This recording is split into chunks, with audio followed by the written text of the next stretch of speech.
Some of asthma's main symptoms are difficulties breathing and wheezing. You may be familiar with these symptoms since asthma is one of the most recurrent diseases in the world. Asthma is a chronic disease that occurs when our airways become inflamed and swell up too tight for comfortable breathing. Asthma attacks can be caused by dust mites, pollen, fungus, exposure to animals, etc. In today's video, we're going to show you some home remedies to treat asthma and relieve your symptoms.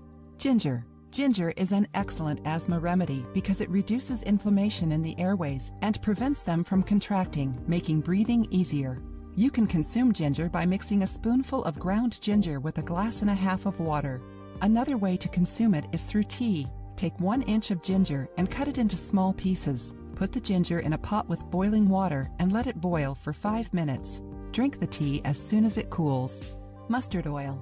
Mustard oil is one of the most effective natural remedies to treat asthma attacks. It is important to emphasize that the oil we're talking about is the greasy kind, obtained by grinding the mustard seeds, different from the essential oil.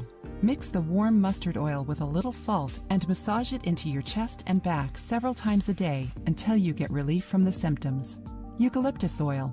Eucalyptus oil contains eucalyptol, a liquid widely used in asthma medications due to its decongestant properties. Research has shown that this oil is effective in breaking down the mucus accumulated in our airways. A good way to use eucalyptus oil to treat asthma symptoms is through inhalation. Put 2 to 3 drops of eucalyptus oil in a pan with boiling water. When it begins to evaporate, deeply inhale the vapor in order to accelerate the effect. Coffee. This may be new to you, but coffee can be a great ally for people suffering from respiratory problems. The reason is simple. Caffeine is a bronchodilator, which opens up our airways, relieving asthma symptoms. The stronger the coffee, the better when it comes to asthma. If you do not like coffee, some teas such as black, white, and oolong tea are great alternatives. If you like the video, give it a thumbs up and share it with your friends. For more recipes and tips, subscribe to the channel.